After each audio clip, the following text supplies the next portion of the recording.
ఇన్నొద్దులు వాళ్ళు ఏం చేస్తలేరు అని ఆడిపోసుకున్నోళ్ళు ఇక ఇప్పుడు సీట్ల కూర్చున్నాక వాళ్ళు చెయ్యని పనులన్నీ చేయాలా వద్దా?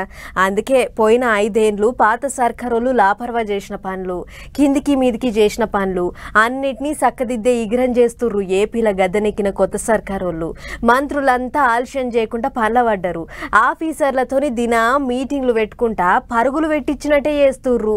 మరిగా ఏమేం కొత్తగా అవుతున్నాయో అట్లా పోయి ఒక్కసారి అరుచుకొని వద్దాం పారి. కొత్త సర్కార్ అంటే మరిగా కొత్తదనం చూపియాలి, ఏం చేసినా కొత్తగా చేయాలి అన్నట్టే చేస్తున్నారు. పోయినరే ఏపీల కూటమి సర్కారు ఇన్నొద్దులు పడావు పడ్డ పనులన్నీ పరుగులు పెట్టిస్తున్నది. అట్లనే ముందుగాల డొక్కు బస్సులతోని పర్షాన్ అయిన పబ్లిక్ కోసం కొత్త బస్సులు కొనే ఇగురం చేస్తున్నారు. అటు కడప అనంతపురం జిల్లాల రోజుకో కాడ లీడర్లు కొత్త బస్సులు చాలు చేస్తున్నారు. కొత్త రోడ్లు కూడా వేస్తారట.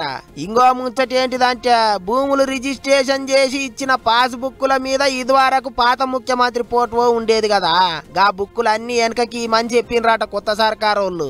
పట్టాదారు పాస్ బుక్కుల మీద పాత సీఎం ఫోటో తీసేసి సర్కారోళ్ళ ముద్ర వచ్చి కొత్త బుక్కులు ఇస్తారట. పబ్లిక్ పాస్ బుక్కుల మీద వాళ్ళ వీళ్ళ ఫోటోలు ఎందుకు అంటున్నారట సర్కారోళ్ళు. ఇది ఒకటే కాదు, ఇప్పటికే పథకాల పేర్లు మార్చేసిండ్రు, యూనివర్సిటీ పేరు మార్చేసిండ్రు, అమరావతి పనులు మళ్ళా సురువు చేసి ఉరుకులు పరుగులు పెట్టిస్తున్నారు. పోలవరం ప్రాజెక్టు కాడ అన్ని సగబెడుతున్నారు. బయటి దేశాల నుంచి వాళ్ళను వీళ్ళను పిలిపించి చూపిస్తున్నారు. అంత కొత్తగానే చేస్తున్నారు. రేపు ఆడోళ్ల కొరకు పిరి బస్సులు కూడా సురువు చేస్తారట.